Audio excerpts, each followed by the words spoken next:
Pamilya sa OFW nga namatay sa Macau nangayog hustisya sa Pampanga. Aniya ang report sa CLTV.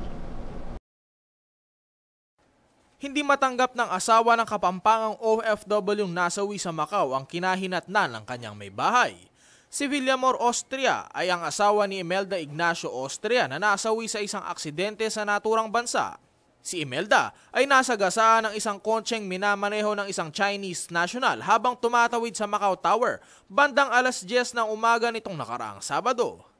Pareho umanong dumalo sa Walk for a Cause ng Iglesia ni Cristo ang mag-asawa, subalit natanggap na lamang raw ni Mang Villamor ang malagim na balita mula sa mga kamag-anak sa Macau matapos ang aktibidad. Sariwa pa umano sa mga alaala ni Villamor ang mga pangarap ng kanyang asawa para sa kanilang pamilya. Kwento nito na Agosto nitong nakaraang taon nang tumulak papuntang Hong Kong ang kanyang may bahay upang magtrabaho bilang isang domestic helper. Ito umano ang paraan para mapagtapos sa pag-aaral ang kanilang dalawang anak at mabigyan ng magandang buhay ang kanilang pamilya. Si Imelda lamang umano ang bumubuhay sa kanilang pamilya. Natatandaan umano ni Villamor ang kanilang huling pag-uusap nitong nakaraang Biyernes. Nangako pa umano ang biktima na pasasalubungan ng chocolate ang kanyang mga anak na ngayon ay labis ang pangungulila sa kanilang ina.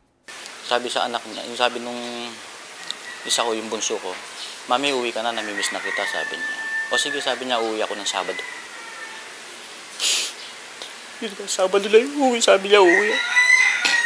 Nung sabi nung anak ko, o sige, sabi niya, yung mga padala mo, yung chocolate, sabi nung bata.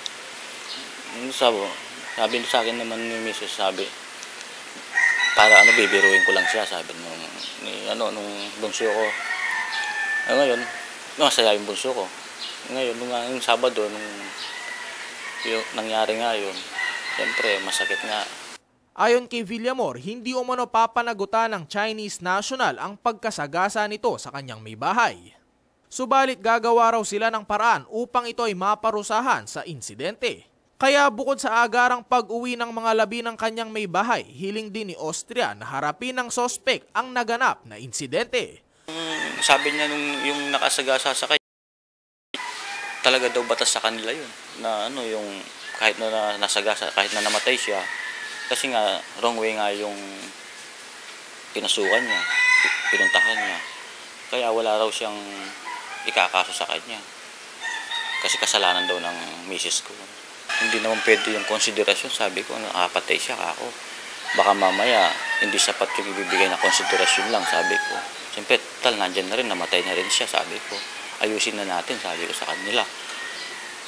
Ako po si Joshua Lansangan, alerto, alisto sa pagbabalita.